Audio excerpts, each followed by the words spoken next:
Hey there, fellow travelers. Welcome to the Tolkien Road, episode 256. Greta, what's Hey. up?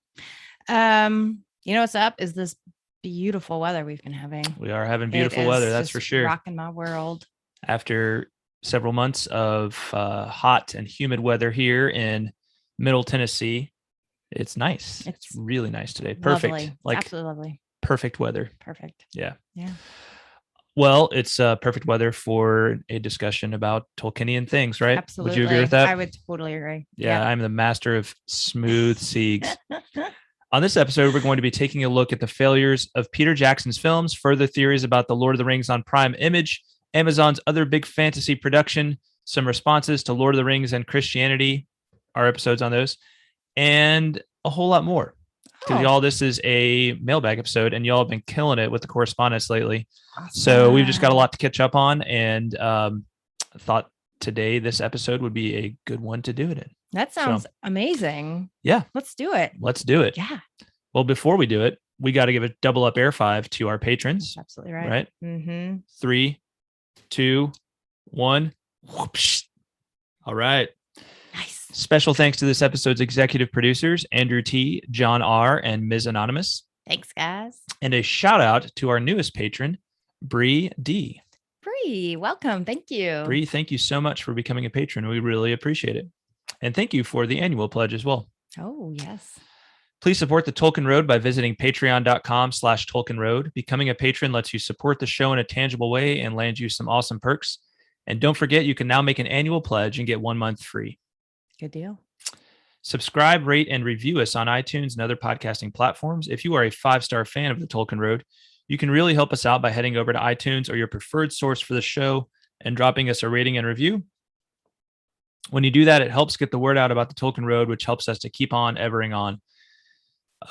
And we had a recent 5-star review from Mulatto Bear. Oh, read this one. Let's see here. nice. Mulatto Bear on Apple Podcasts on September 2nd said, 5 stars, love this podcast.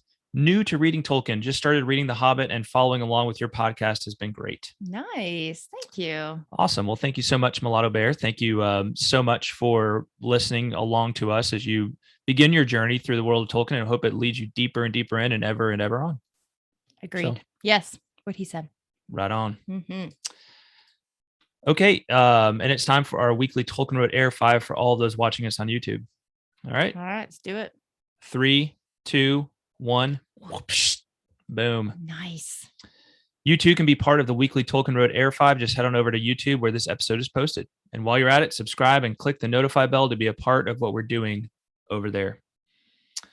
All right. So y'all, this, like I said, this is a kind of a grab bag, mailbag, odds and ends, whatever, seems to come up in the course of this discussion, because y'all have sent us a lot of correspondence. We have, over the last few months, we've covered a lot of different topics. We've done some interesting interviews.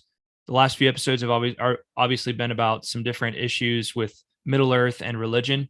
And I was actually thinking I might have this one be a continuation of the last episode, but I think we're going to hold off on that. I was putting it together and I just felt like I wasn't quite ready to where I wanted it to be. There's a whole lot more I want to say about that, including like discussing a lot of the evidence in Tolkien's other writings in Middle-earth, and the writings of Middle-earth, and just letters he wrote and other things he wrote that sort of help us to get further to the heart of what Tolkien meant by that idea of Lord of the Rings being fundamentally religious and Catholic. But I just felt like I wasn't going to be quite ready to do the next part of that justice yet. And we're also planning on getting Carl Hostetter back on the show to talk about the nature of Middle-earth now that it's out, and we can actually discuss all of the contents. But the first appendix in the nature of Middle-earth is actually on that very topic, right? Of what exactly did Tolkien mean by this, by saying that Lord of the Rings was fundamentally religious and Catholic. Wow. So I had a chance to read that a couple of days ago, and it's really good. And there's a lot of things I want to ask Carl about in it. So we're going to get him back on the show here soon. He actually popped up on he's popped up on our YouTube channel a couple of times in the comments and mentioned that he'd love to come back on the show as soon as the book's out. So now that it's out, I just got to get my rear in gear and make that happen. Make it happen. So, that's all right. For sure. But I mean, y'all, there is so much going on in the world of Tolkiendom right now, right? We have this new book in our hands, which, I mean, I've barely scratched the surface of the things in there that I want to discuss. There's so much more in the writings and writings that were released before this that I want to discuss. I have kind of a bug to want to go back and begin the reread process all over again because we've learned so much. And I feel like our readings of Silmarillion and Lord of the Rings would be even richer this time around. That's the exact word I was going to use, was richer. Yeah, because this show is all about developing a deeper and deeper appreciation of Tolkien's works, Middle Earth, and all of and just his mind, right? Like we just, I was on a non-Tolkien related business call the other day, and this is the same background I use for my business calls, right? I don't really change anything up. And one of the people I was on the call with was like, "What is that a map of right behind you?" And they thought it was like of the West Coast of the United States. Oh. And I said, "Well, it's not the West Coast of the United States. It is the West Coast of Middle Earth, right?" So, and I kind of got into that the crazy Tolkien fan mode, right? Like crazy cat girl, but like, the crazy, if you get me started, I'm going to start mode. gushing about how much Tolkien means to me.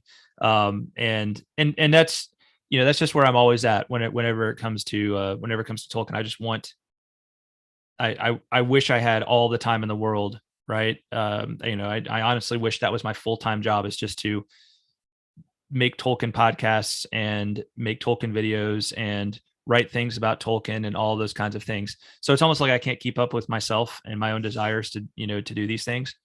But it's just such an exciting time. We got this book, we got the show coming out in less than a year, and all of the buildup that's going to happen with that, and all the discussion we're going to be having about that.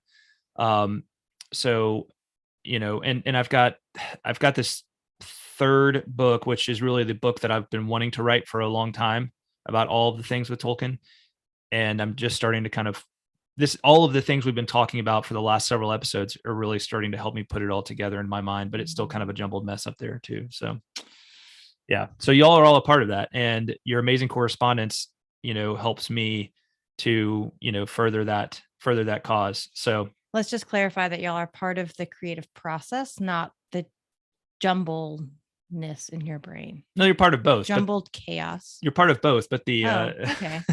But the jumbled chaos, it's all kind of the stuff that's thrown in there. It's like that. I'm going to butcher the quote, but Tolkien one time talked about like the leaf mold of the mind, right? How mushrooms grow out of like this, like strange, or these mysterious like things that grow out of the leaf molds on the bottoms of forests, right? All the stuff that's like decaying and like in the mix there. And I know that saying decay kind of sounds bad, but it's not bad in this context, right? It's like, it's part of like the process of like one life ending, like giving of yourself so that something odd and strange and beautiful and wonderful can result from it. So it's almost like a fermentation process. Yes. Which gives us lots of delicious things. So it's absolutely like wine. So yeah. Well, like exactly, right? So sometimes the most wonderful things result from that whole process, which can feel like sort of a jumbled mess and chaotic, a little bit chaotic, but something magical, wonderful, unexpected comes out of it. So y'all are all a part of that, and I'm very appreciative to every person who listens to us and who has continued to be with us through 256 episodes. That's crazy. I want to start with a note from a new listener, first time correspondent actually, and I was just extremely touched by this note. So this is from I think it's Mary, so it's Mari, and we'll use last initial D. And so Mary says, Mary, if I did get that wrong, if it should be Mari or something different, just let me know. But Mary said, just found you and am delighted. That's the subject of the email. This is from September 6th. Greetings. I've been a devoted Tolkien fan since July 1965. That's awesome. Just right there. That's awesome. Right. You've been, you're one of the, you go way back, right? She's one of the OGs. For real. Like, we weren't even born until 79. So, I mean, so you got some time on us. You've got some time and experience on us. She goes on to say, as I'm totally blind, it took a while for my dear friends to read me The Lord of the Rings and The Silmarillion. Finally, these books became available as audiobooks. The History of Middle-earth books were given to me in Word by a friend, and I spent the next months reading them with delight. I am now looking forward to reading The Nature of Middle-earth as a participant in Signum University's Mythgard classes. Yesterday, I found one of your episodes on my recommendations page on YouTube, and just now finished the one beginning to explore the religious aspects of Tolkien's works. I intend to go back and listen to all of your episodes. Finally, my favorite Tolkien work is Athrobeth Finrod a Andreth, and especially what I call the Estelle quotation, which I found on Easter 2001. That quotation has helped me in many difficult times, including the deaths of my mom and brother. Thank you for your podcast, and especially for your perceptive and thought-provoking commentary. Blessings, Mary. Wow. Well, that is awesome. Whenever we receive, one of these first-time notes like this from somebody who is just delighted to be listening and to have found our podcast, it's such an honor. And I think this one particularly is an honor in that case, even amongst all of those, because in hearing that you're totally blind, right? Because obviously that's something that limits you. In fact, I'll just share this with you guys. This morning, I was literally, every once in a while, I'll get this problem with my vision. That's a temporary thing. And it's like a blurry thing. What do we call it? It's an oral. It's like an ocular migraine. Ocular migraine, right? So it's not like the bad headache migraine, but it's like this weird thing that's apparently happening in the frontal part of my brain that's causing my vision to just, it's just some random thing that happens every once in a while. And, a lot of times it's when I'm like at work, working on my computer, and and it's like, I can't work right now because I can't see, right? I can't see in a productive way. Right. And so these things usually last maybe half an hour or an hour. And it's not, in the grand scheme of things, it's not that big a deal for me. But this morning it crossed my mind, like, man, what if I ever just did lose my sight completely? Right. I don't know how I could handle, like, I literally cannot imagine not being able to function without my sight. It would be a complete change for me. So I just have to say, first off, I'm in awe of somebody like Mary, who is totally blind and has made their way in the world, and and just lived a successful life. Right. It's just beautiful and amazing to me, first of all. And it's an honor to be a part of your life, Mary, in whatever small way we are, and especially in discussing Tolkien's works, and maybe being a little bit of a companion to you, and your, just deepening of your understanding and appreciation of these works. I mean, all I can really say is it just feels like an honor. This is the kind of email I immediately forward to Greta, and I'm like, how cool is this? And after I read it, I think I said to you, I was like, well, we know she's a pretty special and amazing person because she has friends that are willing to read the Silmarillion to her.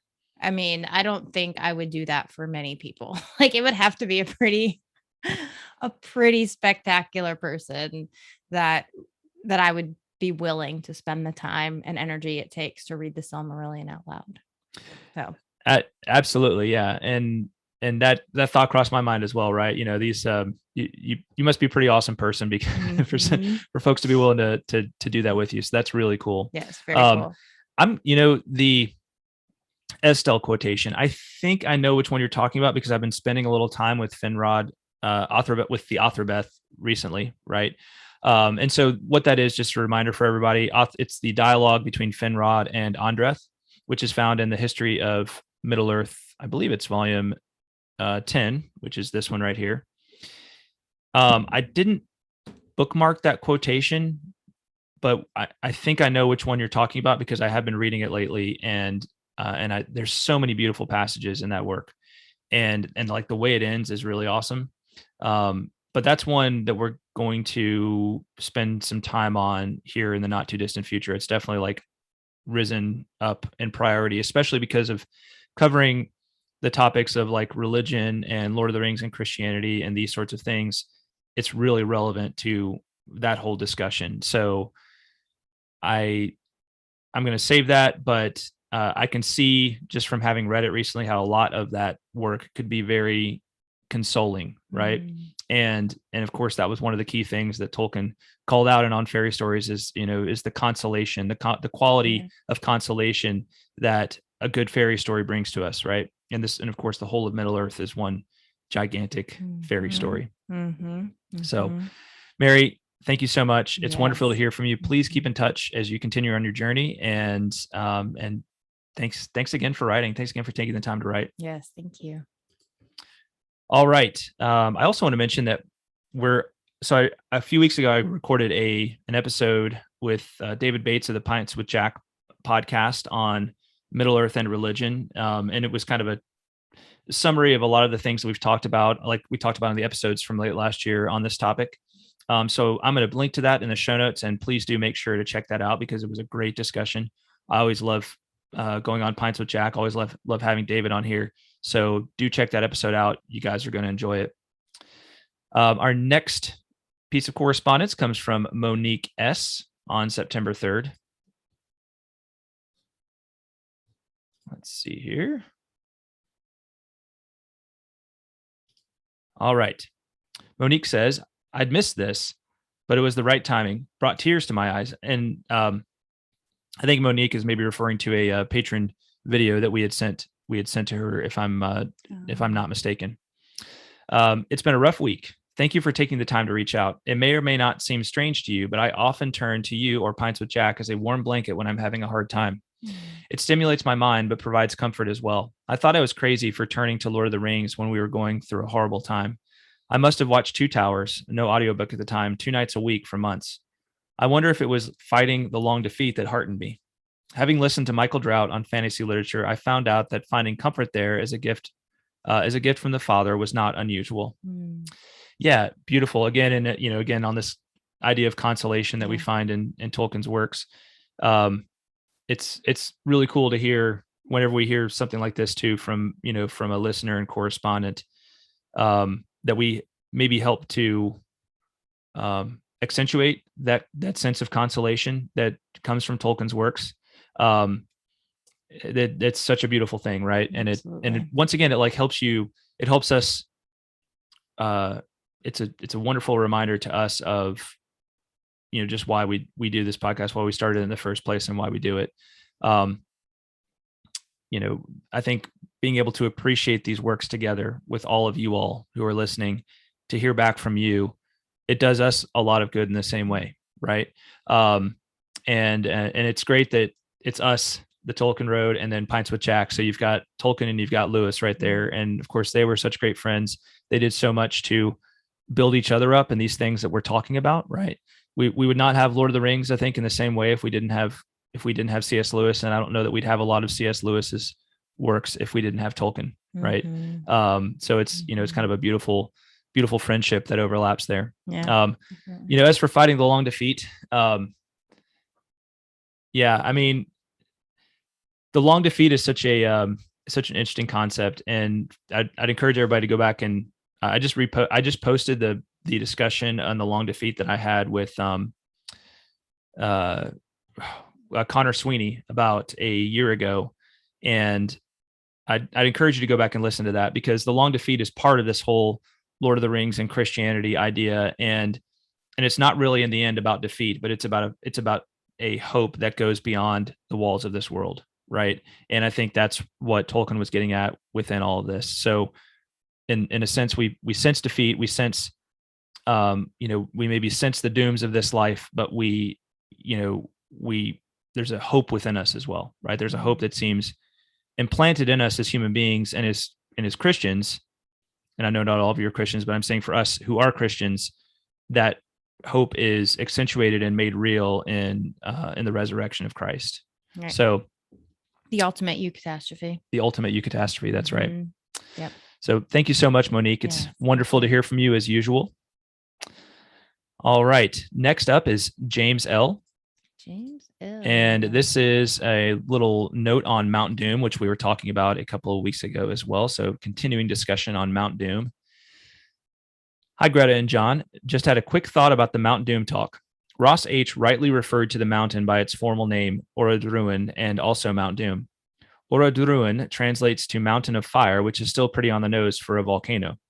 Considering the history of the mountain, I suppose the people of Middle-earth thought it needed a weightier, more appropriate name than just a description of what it is. In any case, that's 3 names for a dang mountain. Pretty sweet. Yeah. So agreed. Yeah. And of course, within Tolkien, of course, gave many names to many things, especially the more significant they were. How many names does Aragorn have? Like 20 or something like that. It's kind of crazy. And also Mount Doom. I feel like we talked about this previously, but Doom doesn't necessarily imply disaster or something bad, right? It can just mean like in general fate, right? Mm-hmm. So, I mean, clearly a mountain of fire has the ability to like determine the fate of the surrounding towns. Right. Yeah. So I just think because that was, I feel like a big eye opener for me. Because when I think of Doom, I always think of, dun, dun, dun, like, like something bad. Right. But I feel like Tolkien used it in a much broader sense, where it could just basically mean any kind of, any kind of event that caused something else to happen. Yeah. And like Mount Fate just doesn't have the same ring to it. No, it doesn't. Mount Destiny, neither. That's a little too. Yeah. Exactly. But I feel like he uses it with those terms in mind as well. Yeah. Yeah.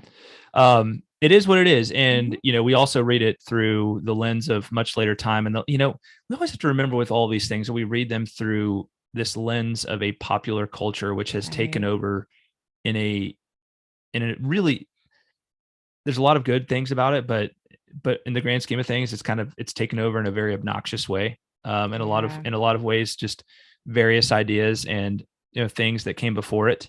We were talking, actually, one of our longtime listeners, Mike Noel, commented on a recent YouTube video about his comment had something to do with memes, right? And I basically lamented from there, all the Tolkien memes out there, right? Because and I had to qualify because there's some good ones. And not all meme culture is bad. Some of it's very clever. Some of it makes you think twice about certain ideas. But like just the whole idea of like memes of like encapsulating something, and just like kind of driving home, making it fun or spoofing it to a point where it makes that thing ridiculous. And I think that's unfortunate. And, and maybe it's taken away from the, I'm not going to get all into this discussion right now, but I think it hurts culture overall when that becomes the main thing that people are trying to accomplish. Yeah. This made me think of like, there's this video on YouTube and it's literally the whole Lord of the Rings film, like all 3 films strung together. And that scene in Fellowship where Sam is like, this is it. If I take one more step, it'll be the farthest away from the Shire I've ever been. So, yes. So this is, it's funny, but it's not, but it is. So basically they recut this video so that every time Sam takes a step, he says that, right? And he says, this is the furthest away I've ever. So it like adds all this time onto. Oh my goodness. It's ridiculous. And it's just, it's inappropriate and it's obnoxious, but it's like funny in an addictive sort of way, right? So anyway, my whole point is that with responding to James' comment in this way is that we look at Mount Doom and we say, oh, Doom, like Doom has been used in a million comic book ways since Tolkien wrote this, right? But in his time, it wasn't, right? So it had, it didn't mean those things, right? And all of those accruals of meanings that we associate with it in our mind, that one word in our mind. So we have to keep that in mind with anything that Tolkien does. Even with the the other big one is Mount Tuna, Tyrion upon Tuna, right? Yes. And it's like, why would you name it Mount Tuna, right? And it's like, well, because it has a different meaning than the fish, and Tolkien probably didn't eat tuna fish every day, and it probably wasn't the thing that they ate every day in England at that time, right? Yeah. So, anyway, it's a good point, James, and we want to always keep these sorts of ideas in perspective, and that every word has a history at the end of the day, right? Yep. And that popular culture exaggerates and mangles certain aspects of ideas too, and cheapens. Yeah. That's a good way of putting it, for sure. Well, thank you, James. Yes, thank you. This is a funny one. So we had a comment on August 25th on the YouTube channel. So this is from Mythologos in response to our 251 episode 251, The Nature of Middle-earth interview with Carl Hostetter. Mythologos says Carl Hostetter equals Robert Jordan faked his death. Okay. So for those of you who don't know, Robert Jordan, here's the interesting connection. Robert Jordan is the author of The Wheel of Time. Okay. Robert Jordan, which is another really popular fantasy novel series. Okay. Wheel of Time is actually, it's almost like Amazon's other big high production, high cost fantasy series that it's coming out a little sooner than Lord of the Rings on Prime, right? Okay. So they actually released the trailer for it maybe a week ago, and I watched it and I was thinking to myself, this looks really nice. It almost looks like this could be Lord of the Rings on Prime in a way, because it's a fantasy novel and it's high quality production, and a lot of the landscapes look kind of similar to what you'd expect to see in a Lord of the Rings TV show. But just this comment cracked me up because I looked up Robert Jordan and I looked up Carl, my gosh. And it really is so much so that Carl saw this comment and agreed with it. So he, let me see if I can find this here. So, Carl responded and said, before reading this comment, I'd never seen a picture of Robert Jordan before. I can see the resemblance. So Carl agreed with it. So anyway. Wait, so who is that first comment from? The first one is from just a person on YouTube named Mythologos. Oh, yeah. Okay. I was confused because it had Carl's name in it. Okay. Yeah. So gotcha. This person joked, Robert Jordan equals, or Carl Hostetter equals Robert Jordan faked his own death. Right. So Robert Jordan is dead. Robert Jordan died in 2007. Gosh, that first picture that comes up, that's pretty uncanny, actually. It is. And it's just really funny given that Robert Jordan is really well known as a fantasy writer, and that Carl is the editor of this new book on Tolkien's works. Right. Oh, that's funny. Yeah, it's a pretty strong resemblance. So we'll link to a picture of Robert Jordan and Carl in the notes so that you all can see for yourselves. I don't know. Maybe we need to do a poll on that on Twitter. What would that poll be? It would be, I don't know. Maybe it's just rate the resemblance, or maybe it's like Robert Jordan equals. Maybe we just put that question: did Robert Jordan fake his own death and rename himself Carl Hostetter to write a book to be the next editor of Tolkien's book? Yeah. That might be worthwhile, actually. Yeah, we'll see. Sorry, I had to think about it for a minute. I was just trying to do the math. Anyway, yeah. Anyway, thanks for the laugh. Thanks for the laugh there, Mythologos. We appreciate it. And by the way, the trailer of The Wheel of Time, I'll link to that as well. It's definitely worth checking out. This is a show I definitely want to watch. I don't know if I'll be able to get Greta to watch it with me. We have kind of a long backlog of TV shows we've got to watch, but I'm definitely going to check it out for myself in whatever free time I can scrape together when it is released here. So, and I've actually been looking forward to it. I've never read the books, but I kind of want to see if I can get into the show, and maybe that'll lead me into the books, because I've heard good things about the books as well. All right. This is another funny one. This is from our patron Werty on September 4th. So Werty says, indeed, I also read through the Lord of the Rings trilogy again lately and found great delight in the way Aragorn draws his sword. Even in peaceful situations, he always yells, Elendil. which in itself, gives me a chuckle. Then I had a thought that this is the same as me yelling Bernard every time I pull out my pocket knife. Total hilarity ensued, as you might imagine. Yeah, I thought about that. It's like if I every time I got a kitchen knife to like cut a sandwich or something like that, I was like Nathaniel, right? Or is it the same name every time? It's Elendil, which is the no. I mean, like with you, like would how would it be the same name for every knife, or would it be different? Like, would it be a different name every time you drew a knife? I guess that's what I'm wondering. No, because it's well, in this case, it's like his great grandfather, right? I understand that, but I just wonder because it's his pocket knife. I guess I'm just wondering, like, would you name a table knife differently than you would name, say, like a really sharp serrated knife? You know no, because I don't know that it's about the knife, like which kind of knife it is. Of the knife. I think it's just about like, he's this is not, I don't think it's the name of, well, is it the name of the sword? I don't think it's the name of the sword. No, it's Narsil is the name of the sword. It's more about that this sword once belonged to this person, right? But will belong to his forefather, right? Yeah. His forefather of his renown, ancestor. Yes. Right? Okay. And he's recalling him and strengthening himself, right? It's almost like it's a beautiful act that Aragorn does, but it's his, it is funny to think about, like, every time you pull out a knife, like shouting the name of your father or your grandfather or something like that, right? Yeah. Okay. Yeah.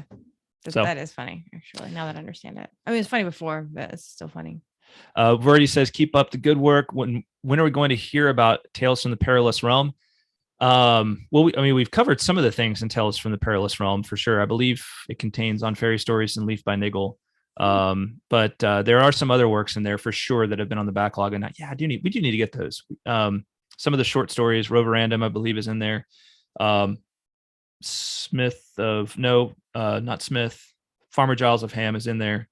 And I think there's a few others, but there are some short stories that we definitely need to get to for sure. So, we will get to them when we get to them. That's all I can say. There's so much. And finally, he says, I didn't know about these until very recently, and I greatly enjoyed them. God bless you both and have a wonderful rest of your day. Nice. God bless you as well, Werty. Thank you. And you have a great rest of your day as well. Indeed. All right. Next up. Hey, I'm getting to it. I'm just trying to avoid awkward silence. That's all. Well, if people are watching on YouTube, they'd see us. So, that's true. Yes, that's true. The next one is from James F on August 26th. And this is in response to our episode on the Council of Elrond, going back a little ways. James says, very, very, very long. Yes. Well, this chapter is basically what they call these days an info dump. As is well known, Tolkien originally wanted Lord of the Rings to be published together with some version of the Silmarillion material he'd been working on for decades at that point. This would have been given the whole mythological background for Lord of the Rings. But Sir Stanley Unwin wasn't having any of it.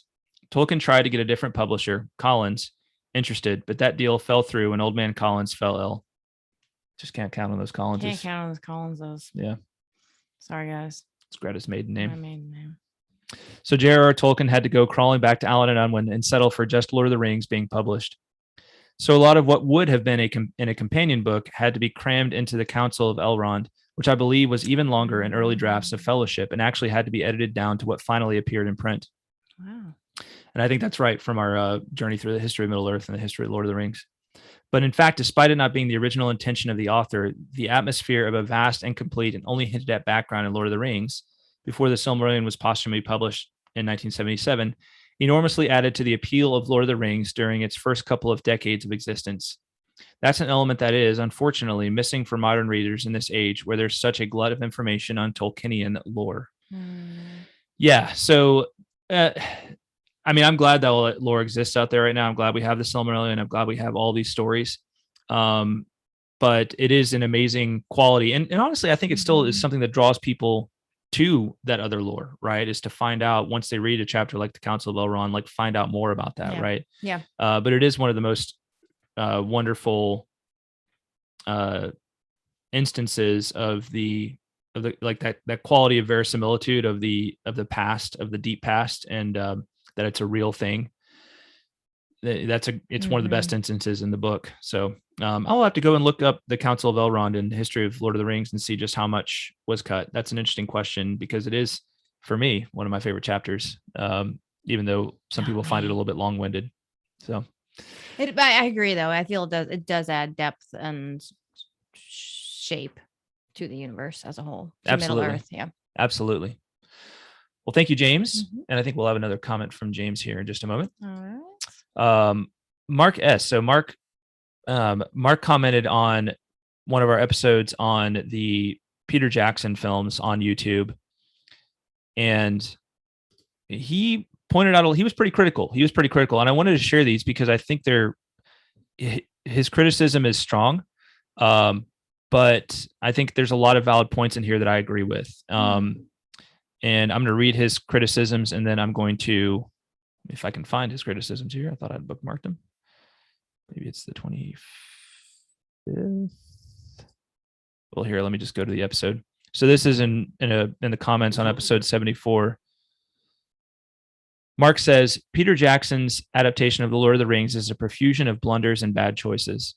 The dispensing of Tolkien's moral sense, the uncanonical failures of nerve, the utter disregard for proper tone, the elasticity of timing and pacing, the flattening of narrative, the interminable battle scenes, the complete destruction of characterization, the degradation of Tolkien's prose, reducing beautiful sentiment to corny greeting card mush, the relentless trivialization of the story, and perhaps most egregiously, the facile appreciation of the book, thinly veiling a profound and contemptible lack of comprehension of its themes.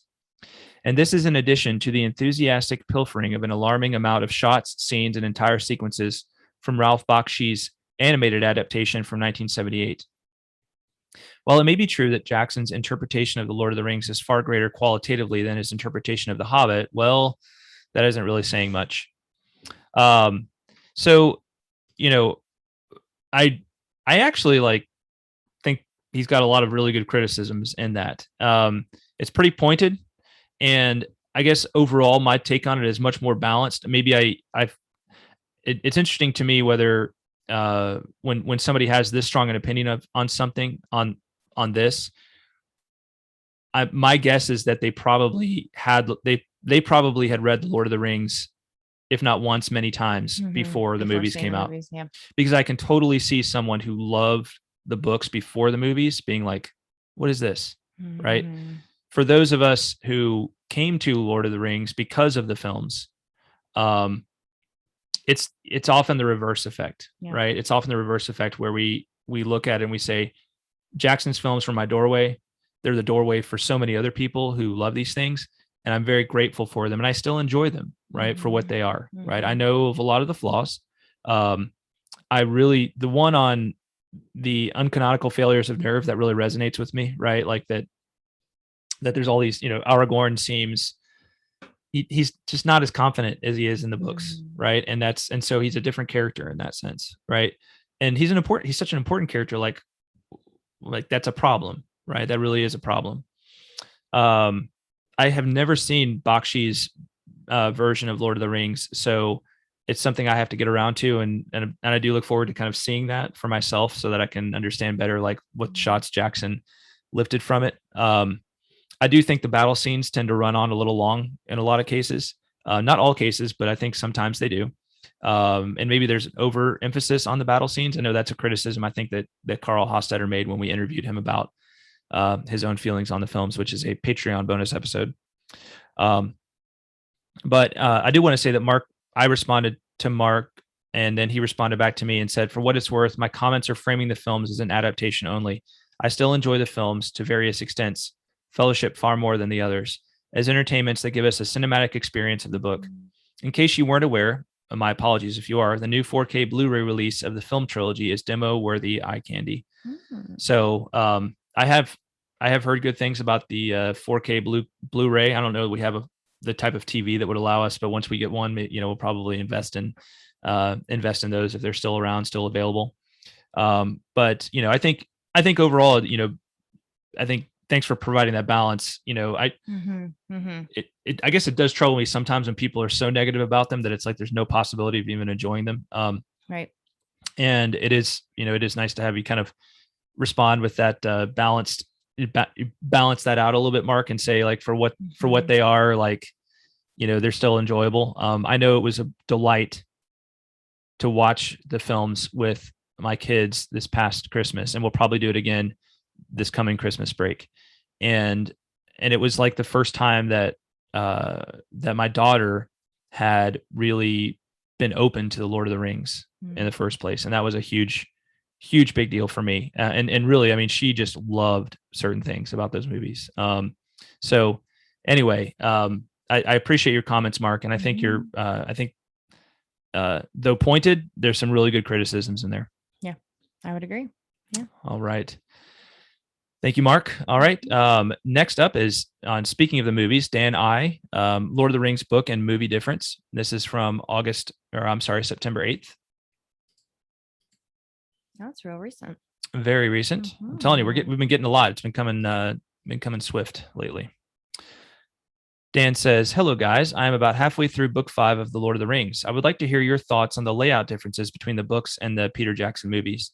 The books separate the scenes with Frodo, Sam, and Gollum from the rest of the Fellowship in the Two Towers and the Return of the King.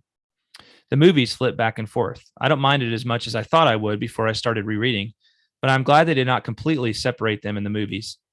I think that by going back and forth between characters and settings, it gives you a better sense of the timeline as opposed to spending days or weeks with the same set of characters before switching to another point of view. Anyway, let me know what you think." No, I completely agree with you on that, Dan. I certainly haven't taken note of that in the past, and I don't think it would work in a cinematic context to tell one story, to basically like have half the movie of the Two Towers focus on Aragorn, Legolas, Gimli, Merry, Pippin, and the Ents, and Rohan, and then like in the middle of the film, all that's over, and it just goes over to Sam and Frodo for the rest of the film. I don't think that would have worked at all. There are issues you can make with how Jackson does structure it all. I think there's some serious issues with that, but overall, I think it was the right choice to continue to interweave the stories all the way through the films. I just don't know that from most people it would be as enjoyable a cinematic experience if you didn't have like the back and forth of what's going on over here, now what's going on over here, now what's simultaneously over here, meanwhile over here, right? That sort of approach. Do you agree, Greta? I totally agree. Yeah, I completely agree. I don't think it would have made I don't think it would have made sense. I think it would have been very difficult to follow if they had not filmed it that way. Right. I think it's really easy to feel lost and excuse me, a little discombobulated. Like, wait, what? It can just, because there's just so much that happens and so many different characters, and yeah, no, I completely agree. All right. I think it was the right choice. Right on. Yeah. Well, yeah, great question, Dan. And so I think we're all in agreement. I think ultimately it was the right call by Jackson, but interested if anybody else has a different opinion on how that could have been done. And actually, if there are any films out there that do that sort of thing, right? That tell one story completely over here and then switch over to this over here, right? Yeah. I just think that'd be extremely challenging from a cinematic standpoint. For sure. All right. Back to another comment from James F. And this is on Elendil. This is August 26th. So follow on to our discussion about who is this, right? And that Lord of the Rings on Prime official image, right? Yeah. So we laid out some different ideas, and James mentions that Corey Olson, the AKA the Tolkien professor, on the Signum University channel in a special emergency, The Trees Are in the Amazon Show live stream on August 2nd, floated the idea, which he seemed to be especially fond of, that the figure is actually Elendil coming to Tirion, and that the trees in the background are actually dead at this point. But the setting sun shining through their branches brings back the memory of their glory days. Apart from the fact that the trees do seem to be or contain two independent sources of light, if the figure is really Elendil arriving at Tirion after having just landed on the shores of Aman, he doesn't really seem to be dressed for the part. Elendil is a mariner who would just have spent months at least aboard ship, and not sipping martinis as a passenger on the QE2, Queen Elizabeth II, either. In Bilbo's Song of Elendil and Rivendell, they clothed him then in elven white, but this would presumably have been after he got a bath and a hot meal in Tirion. I don't think a weather-beaten Salt just off his ship will be wearing a gauzy white cloak even to visit Valinor. I mean, that's a really interesting theory. You know, it is. I like it. Everything really hinges on, are those actually the two trees that we're seeing there in the background, right? It never even occurred to me that maybe they're dead. It didn't even occur to me. Yeah. Because they look so alive, but he's all right. The sun shining through them can give the vision of something having life. Absolutely. Absolutely. And it's been so long by that point that you never know what the Valar have done to preserve the memory of the two trees at that point. Right. Exactly. I don't know that there's a lot within. I mean, they would have preserved them because I think there was always a hope that maybe they could get the Silmarils back and rekindle the trees. Right. That was kind of the idea of like why the Silmarils were still so important, is because they contained the last of that light. And Fëanor is of course not willing to do that. So I don't know. That's a really interesting theory. And, chalk that one up to another possibility for sure. I think I still think Galadriel is the strongest possibility, but I actually think that's one of the stronger theories out there. I would give that. They want this one. Yeah. That it's Elendil. Elendil. Yeah. Yeah. I love that idea. I think that would be very cool. Faux show. All right. Thank you, James. Speaking of those trees, we received a message from GGQ, one of our patrons, and she linked to this image over on DeviantArt that, and she said, look familiar. And yeah, this image goes back, and we'll link to this, but this is Telperion and Laurelin by Mr. Savain 872. Let's see what years. It's from 2013. And I won't say it looks exactly like what we have in that official image, but the perspective and the layout of the image looks very similar, almost like it could have been a source of inspiration for that official image. So, it's definitely interesting to take a look at and, consider, does this have any connection to, what Lord of the Rings on Prime put out? And then that begs the question, who is the figure in that? Well, in the foreground here, this is, let's see. I thought they mentioned it. If not, it's not a big deal. I'm just wondering. So the figure looks very different than the one in the image from the so it's not as if it'd be a like a direct ripoff or something like that, but it's something that somebody might have seen and taken inspiration from. Right. Yeah. I mean, there's enough similarities to make one think like, did somebody see this and use that as a source of inspiration? Yeah. But of course, it's also possible that this person saw another one and used that as a source of inspiration. And sometimes these things work these ways and we forget, right? It's true. Often happens in songwriting as well. You hear something, you forget you heard it, and then it becomes a part of a song that you wrote, and you're like, oh, that does sound a lot like this other song. And then you get sued. Well, sometimes. Depending on who you riffed it from. Yeah. But anyway, if you can't find it, it's not a big deal. I was just curious about who that figure might be. But yeah, well, we'll link to the picture and y'all take a look at it and let us know what you think. Yeah, let us know what you think. All right. Thanks, Gigi. Next up is so we're gonna hit my comment from my personal favorite correspondent on YouTube's, like with my personal favorite name on YouTube is Vogon Poet 67.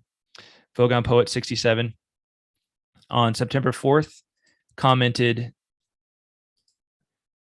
speaking of Carl Hostetter, I just read Holly Ordway's new book, Tolkien's Modern Reading. She had some fascinating things to say about Humphrey Carpenter's biography and his editing of the collection of Tolkien's letters. Yes, very fascinating in her discussion of that. Yeah. If what she says in that book is accurate, someone should be tasked with editing a second and more complete edition of the letters, possibly multi-volume. Given Carl Hostetter's access to Christopher and the Tolkien estate's obvious approval of his work, I wonder if he would be up to such task.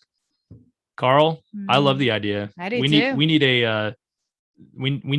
Tolkien's letters like complete and unabridged. This is one of my favorite Tolkien books right here, and I would love to have a version of it that's like twice this thick and contains more things that were excised. Now, I don't know, maybe we have all that's really good, already, but I mean, it's an interesting question. So we'll have to ask Carl about that. If what he thinks about that possibility of could we get another volume of Tolkien's letters, or maybe a second edition, expanded edition of Tolkien's letters, something like that. Yeah, that would be good. I remember when we talked with Holly on the podcast about that book. My mind was like blown by some of the things she said about that. Like I feel like I got a whole new perspective from which to or a new lens rather, maybe, with which to read those letters and things. Yeah, for sure. That was a great discussion. Yeah. So if you didn't listen to that, go on back and listen to our discussion with Holly. We're by the way, my plan right now, we're planning on having Holly and David Bates from Pints with Jack on in a few months to discuss Tolkien's view of Narnia, because Holly has some really interesting things to say about Tolkien's view of Narnia and the whole question of like, did Tolkien not like Narnia? So we're gonna have too allegorical. We're gonna have a little roundtable discussion with Holly, who had some really interesting things to say about that in her book, and then David Bates, who's obviously the big C.S. Lewis guy. So it's gonna be a fun discussion. Yeah. All right, and then we're gonna finish things up with a couple of notes from Marilyn the librarian. The first is from August 24th and is titled Birds and Queries. Awkward silence. Hello, Carswells. I loved the bird episode. Thank you so much to all three of you. Many thoughts. First off, it made me wonder if elves can shut off half their brain when they sleep, and that's what allows them to sleep while they are walking around with open eyes. Like birds. Yeah.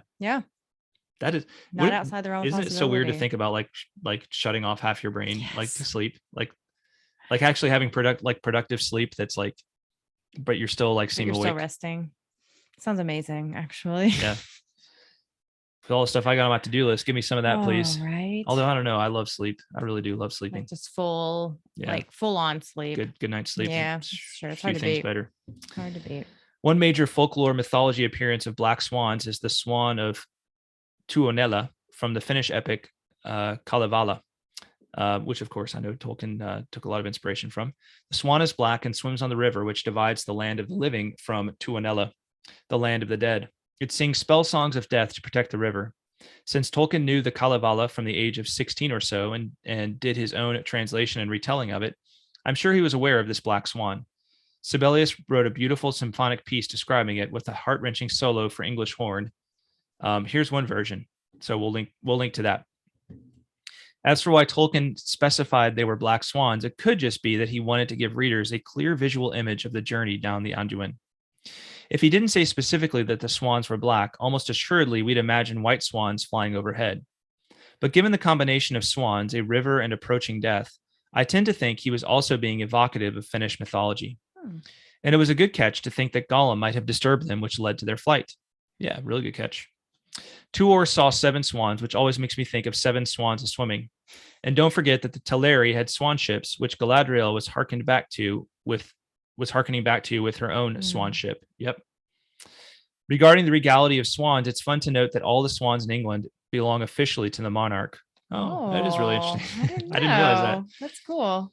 One more reason not to mess with them, though they themselves are reason enough, as you said. They should all have little crowns on their heads. If there's gonna, if there's gonna be one bird that belongs to the monarch in a country, it should be swans. It should be swans for sure. Absolutely, no, I agree. Marilyn goes on to say, I talk to crows in my neighborhood all the time, and one day they returned the favor to me. That's awesome. There was a cat which kept prowling about the yard, stalking birds on my feeders. I chased it away several times. I love cats and have owned pairs of them for over 35 years, so it's only in defense of the birds that I chase away the prowlers. And I think the crows took note. One afternoon, I heard quite a ruckus in the front yard and saw 3 crows, each in a different tree, all cawing fiercely in the same direction. Turns out they were actually chasing away that very cat from my yard, and I've never seen it since. Oh my gosh. That's funny. That is fantastic. That is cool. Yeah. From this week's episode on the Silmarillion, I would just point out that there are appendices for it. They are called The History of Middle-earth. Yes, that is a very good point. Fair. Basically, the history of Middle-earth is 12 volumes of appendices that's so long that it has its own index. Yeah. Yes. Also, there's a list of names with brief information about the people named at the back, along with several family trees. So some of what you expressed a wish for does exist, if not precisely in the form you'd prefer. Yeah, and I realized afterward that a lot of my comments about how to fix the Silmarillion, a lot of it has to do with how it's ordered and presented. It's just not very user friendly. Right. Yeah. And I think I'd never want to lose sight of what a monumental achievement it was for Christopher Tolkien to give us this after his father's death and to organize all of this for us. But I will also say that having gone through the history of Middle Earth, I think I would say that Christopher's strong suit was not necessarily organization either, right? I think he had something of his father's mind still, right? And I know he was working with his father's material, which was vastly unorganized, so it's all kind of relative. But I will say this, though I have not read the entirety of The Nature of Middle Earth yet, I really like the way Carl organizes everything in there. So far from what I've read, I think he does a great job of organizing the material in that book. So I think sometimes organization is key to how material is presented. I think organization and editing can oftentimes be the difference between something being a very enjoyable and easy read, relatively easy read, and something being something that's kind of difficult to get through. Right. I completely agree. Yeah. Even we're not even talking about appendices or extra information, like even just certain novels, especially if there's multiple time periods or whatever, if they're not organized well, it's very, you spend too much time trying to figure out and understand what you're reading, and you can't even enjoy what you're reading because of that. So, yeah. Anyway, just my, my agreement with organization being key, which is funny because I'm a totally unorganized person in my life. But when I read something, I like it to be organized. Right. As for asking meaningful questions to encourage thought and discussion, what is your white tree? It just so happens, and that was a great question that you asked. It just so happens that this is an old Quaker practice. We call them queries, and they are often very useful to read aloud at the beginning of silent worship. I'd love to see what sorts of queries you and Greta might come up with in future episodes. Yeah, that's a great one, and I love the idea of doing that at the beginning of silent worship, kind of having a thought that's put out there to guide you. I know it's not quite a question, but I know at the beginning of Mass, there's always an antiphon that is usually a single line. I love the idea.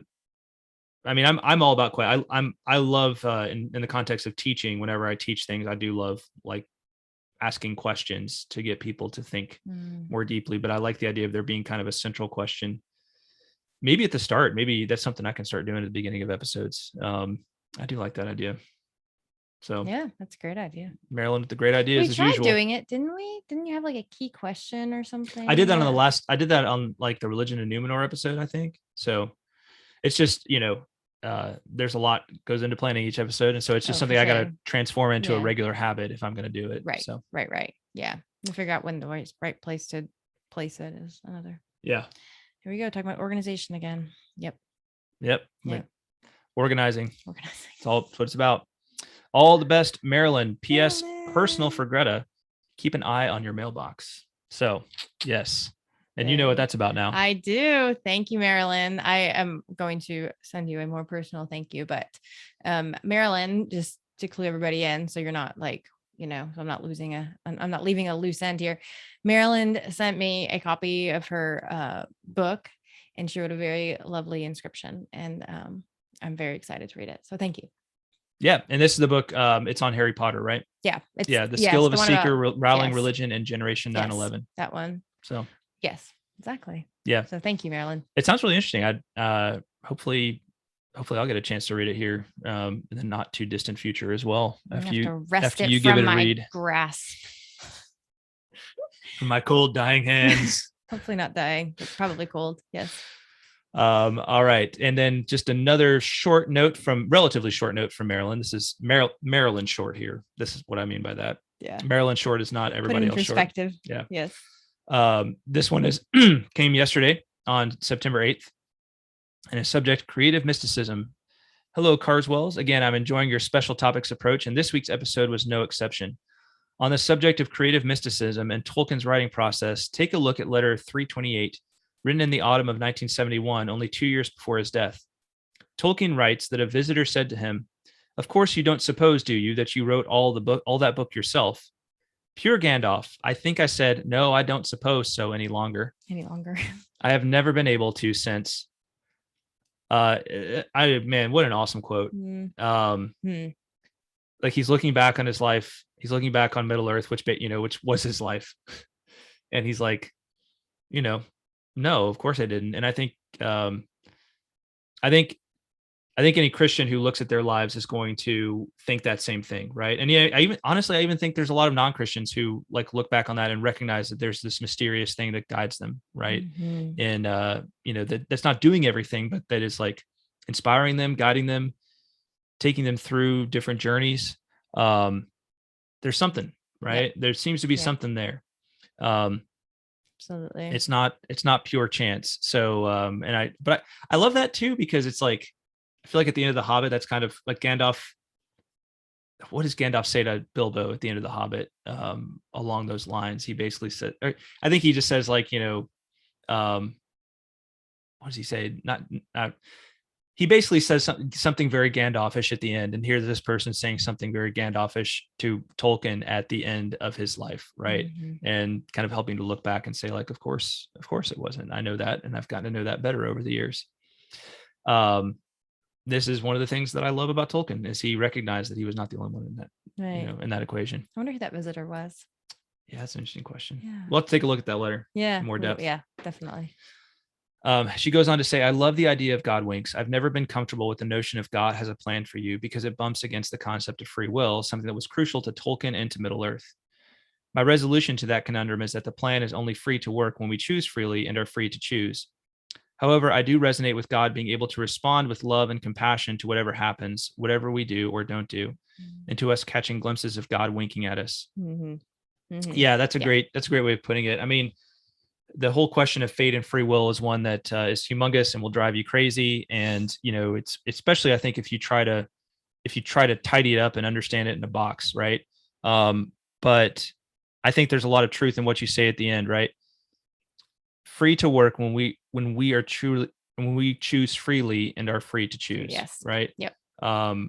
Like the more I've thought about it, the more I think that true freedom consists in the ability to choose the good, right? And the ability to choose that which is truly good. And when we choose that which is not good or less than good, right? We become less free. Yeah. I guess. Yeah. Anyway, that wasn't really the point of what Marilyn was saying. It was just, I was responding to that little part of it. But yeah, I've never liked I don't know that I necessarily disagree that God has a plan for you, but I don't like maybe the way it's conceptualized sometimes, because you say somebody has a plan for you when they're going through something bad, and it's like, this really doesn't feel like a very good plan. Right. But the idea of God winks, that God is like that, like God is calling you to trust and to walk by faith. Right.